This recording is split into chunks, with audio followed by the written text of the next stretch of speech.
माळशिरस विधानसभा मतदारसंघामध्ये आज विधानसभेचे अधिकृत उमेदवार रामभाऊ सातपुते यांचा गावभेट दौरा सुरू आहे. या गावभेट दौऱ्यामध्ये जवळपास आज 80 ते 85 गावांना आपण गावभेट दौरे दिले आहात. त्या गावभेट दौऱ्यादरम्यान काय सांगाल प्रतिक्रिया? आदरणीय रामभाऊ सातपुते साहेब यांचा माळशिरस तालुक्यातील जवळजवळ 80 गावामध्ये गावभेट दौरा झाला आणि गावभेट दौरा असा पहिल्यांदा दौरा असा होतोय की ज्या ठिकाणी कुणी त्या गावचा नेता समोर नाही त्यांच्या आणि सर्वसामान्य लोकांच्या समवेत दौरा होतोय. आपण दोन्ही दौऱ्याची कंपॅरिझन केलं तर एका ठिकाणी व्यासपीठावरती पुढाऱ्यांची गर्दी आहे. आणि एवढे मोठे पुढारी असताना राम सातपुते यांच्या दौऱ्याला मात्र सर्वसामान्य जनता आहे की ज्या जनतेला कधीही मागच्या 10 वर्षामध्ये न्याय मिळाला नाही अशी सर्वसामान्य जनता त्या ठिकाणी येते. आणि प्रत्येक गावामध्ये 50 ते 100 महिला आदरणीय राम सातपुते यांना ओवाळण्यासाठी लाडक्या बहिणी उभा आहेत. म्हणजे याचा परिणाम असा आहे की आता कोणी सांगायची गरज नाही की सर्वसामान्य माणसांना कधीही काळ्या रातचं भेटणारा आमदार एक लोकप्रतिनिधी आपल्यामध्ये फिरतोय याचा प्रचंड प्रतिसाद माळशिरस तालुक्याच्या प्रत्येक गावामध्ये आम्हाला दिसतोय. अशी एक चर्चा होती की संगम असेल, बाबुळगाव असेल, सवतगाव असेल, माळीनगर आहे, या पूर्व भागांमध्ये पूर्वी जे आताचे उमेदवार आहेत उत्तमराव जानकर यांना लोक भेटत नव्हती. दौऱ्यासाठी माणूस त्या ठिकाणी भेटत नव्हता. परंतु रामभाऊंना असं एकही गाव नाही की तिथं गावभेट दौरा होत नाही. असं काय सांगाल त्याबद्दल? नाही, नाही, नाही. उत्तमराव जानकर साहेबांचं काय झालं, की त्यांना आयतं व्यासपीठ मिळाले. त्यामुळे त्यांचं स्वतःचं व्यासपीठ राहिलं नाही, पूर्व भागामध्ये म्हणतात तसं. परंतु मोहिते पाटलाच्या व्यासपीठावरती येऊन ती मुलाखती देतायत, भाषण करतायत आणि त्यांच्याबरोबर बाकीची सगळी नेते मंडळी, गावचे सरपंच असेल, कारखान्याचे डायरेक्टर, मोहिते पाटलांचं एवढं मोठं प्रस्थ आहे, की त्या प्रस्थांच्या जीवावरती ते सभा घेतात. विरुद्ध बाजूला अशी परिस्थिती आहे, की राम सातपुते यांच्याकडे सर्वसामान्य कार्यकर्ता, जे राम सातपुतेंनी जे काम केलंय, त्याचं ऑपरेशन केलं, ज्याला शिक्षणासाठी मदत केली, ती पोरं आज एवढा मोठा दबाव असताना सुद्धा दबाव झुगारून एका एका गावामध्ये 400 500 लोकांच्या सभा होत आहेत. तुमच्या माध्यमातून मी बघतोय की त्यांच्या सभेला खुर्च्यावरची पुढारी सोडले तर खाली 10-20 लोक उभा आहेत.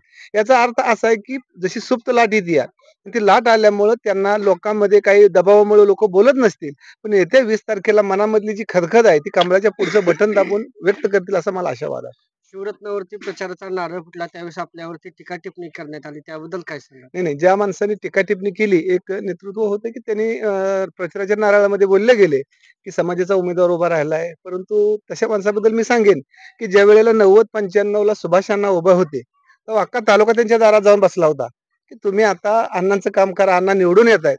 त्यावेळेस ते सुभाष अण्णाच्या बाबतीत धनगर समाजाला एवढी टीकात्मक बोलत होते आणि 2च वर्षामध्ये ज्यावेळेस ते त्यांना सोडून इकडे आले, त्यावेळेस आम्हाला सांगायचे की मोहिते पाटलांचा किती भ्रष्टाचार आहे आणि मोहिते पाटील कसे नालायक आहेत हे सांगण्याचा आम्हाला आटोकाट प्रयत्न करायचे. आणि 2च महिन्यामध्ये असं काय त्यांच्या मनामध्ये परिवर्तन झालं की मोहिते पाटील चांगले आहेत. म्हणजे तुम्ही मोहिते पाटलासाठी का उत्तमराव जानकरांना निवडून येण्यासाठी का स्वतःचं वजन वाढवण्यासाठी टीका करताय, हा खरा संशोधनाचा विषय आहे.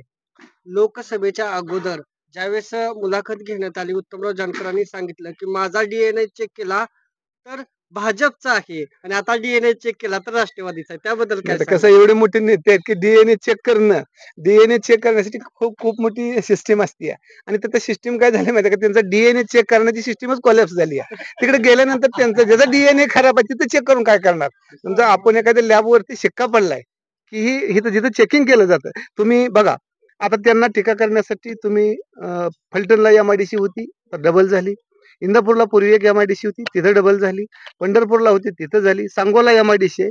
मग तुम्ही ह्या गोष्टी बोलण्यापेक्षा तरुणाच्या हाताला काम देण्यासाठी माळशिरसमध्ये एमआयडीसी का नाही ह्याच्यावरती बोला.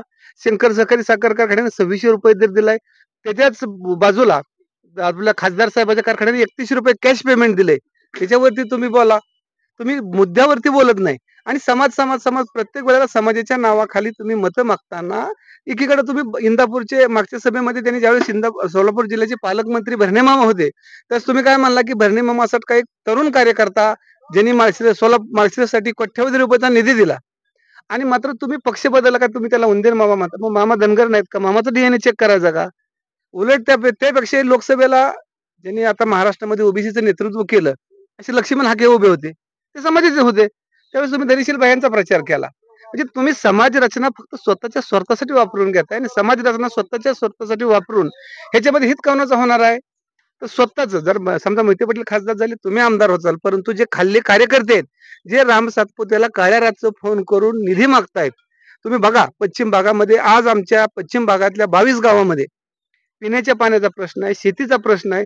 अनेक तरुणाची लग्न होत नाहीत, तिथं पाणीच नाही. त्याच्यावरती तुम्ही बोला. मागच्या 10 ज्याच्याबरोबर तुम्ही गेलाय, त्यांनी मागच्या 25 वर्षामध्ये नीरा देवधरच्या कामासाठी का काम केलं नाही, तो सवाल त्यांना तुम्ही विचारा ना. राम सातपुतेंनी विधानसभेत प्रश्न विचारला. गेली अनेक वर्ष जो प्रलंबित प्रश्न होता तो विचारला. आज प्रश्न मार्गी लागतोय. त्यामुळं तुम्ही जातीपेक्षा बोलण्यापेक्षा विकासावर बोला आणि माणसाच्या हाताला काम आणि पोटाला दाम मागण्याच्या मुद्द्यावरती बोलावं असं माझं मत आहे त्याला.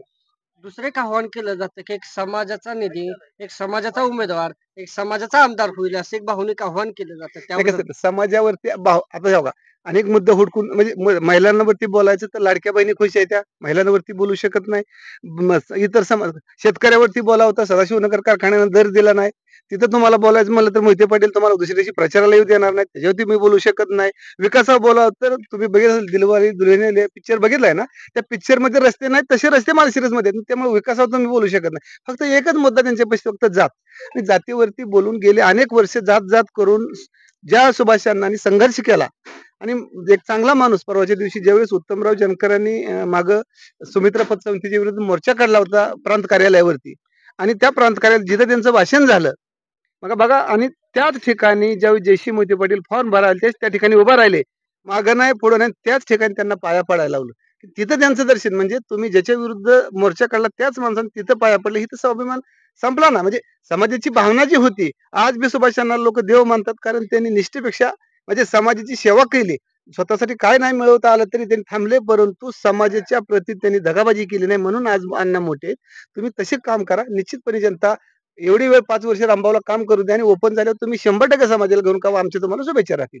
असंही बोललं जातंय की 30 ते 35 वर्षाचा संघर्ष संपणार आहे आणि समाजाला एक चांगला सुजास उमेदवार मिळणार नाही आहे. समाज आता प्रगत झालाय समाजाला सुज्ञ समाज सगळाच सुज्ञ आहे म्हणजे बघतोय आपण आम्हाला सुज्ञ करायचं असेल तर तुम्ही एसटीचं आरक्षण मिळालं पाहिजे तर समाज सुज्ञ होईल आणि राजकारणामध्ये जे त्यांच्या भोवती आहे ते सगळे सुज्ञ आहेत हो आणि सुज्ञ माणसं एवढी जवळ आहेत की एखादा अशुज्ञ माणूस त्यांच्या जवळच जाऊ शकत नाही म्हणजे त्यांचे जे भोवतालचा गराड आहे ना नेत्यांचा गराड आहे पूर्वी होता तोच गराड आहे सामान्य माणूस त्यांच्यापाशी जाऊ शकत नाही त्यामुळं त्यांच्याकडून मोठ्या कामाची अपेक्षा करणं चुकीचं आहे.